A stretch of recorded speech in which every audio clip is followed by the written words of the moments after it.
விஜய் சாருக்காக அவங்க அம்மா வாங்கி தந்த ஷர்ட்டோட ஓனர் 15 வயசுல வீட்டு கஷ்டத்தினால ஸ்கூல்ல இருந்து டிராப் அவுட் ஆகி வேலை செஞ்சு ஸ்டார்ட் பண்ணோம்னு சொன்னா நீங்க நம்புவீங்களா? இந்த ஸ்டோரி பார்க்கறதுக்கு முன்னாடி நீங்க என்ன ஃபாலோ பண்ணலாம்னா ஒரு ஃபாலோ பண்ணிக்கோங்க. பட் எப்படின்னு தெரியல, ஜாரா செலினோ கோமஸ்ல இருந்து நம்ம சிஎம் சார் வரைக்கும் இந்த அளவுக்கு வேர்ல்டு வைடா ரீச் ஆனாங்கன்றது நான் ஒரு 3 சீக்ரெட்டா பிரேக் டவுன் பண்ணியிருக்கேன். ஃபாஸ்ட் ஃபேஷன், இதனால ஜாரா சீப்பஸ்ட் பிரைஸ்ல ஃபேப்ரிக் வாங்கி லேட்டஸ்ட் டிசைனை கிரியேட் பண்ணி அவங்களோட சேலை இன்னும் 10 இயர்ஸ் ஃபாஸ்டா ஆகினாங்க. இவங்க கிட்ட எவரி 2 வீக்ஸ் புது புது டிசைன் வந்துகிட்டே இருக்கு. நியர்லி இயருக்கு 12,000 டிசைன்ஸ் கிரியேட் பண்ணுவாங்க.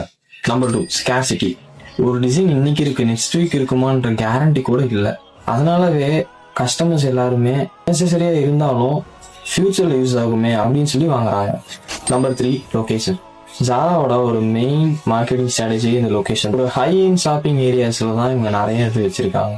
ஃபார் எக்ஸாம்பிள் குக்கி, ஆர்மனி, இந்த மாதிரி ஒரு பெரிய ப்ரீமியம் ஷாப்ல வச்சா அந்த ஜாரால விசிட் பண்ணி இதை வாங்குறதுக்கு அதிக சான்ஸ் இருக்கு.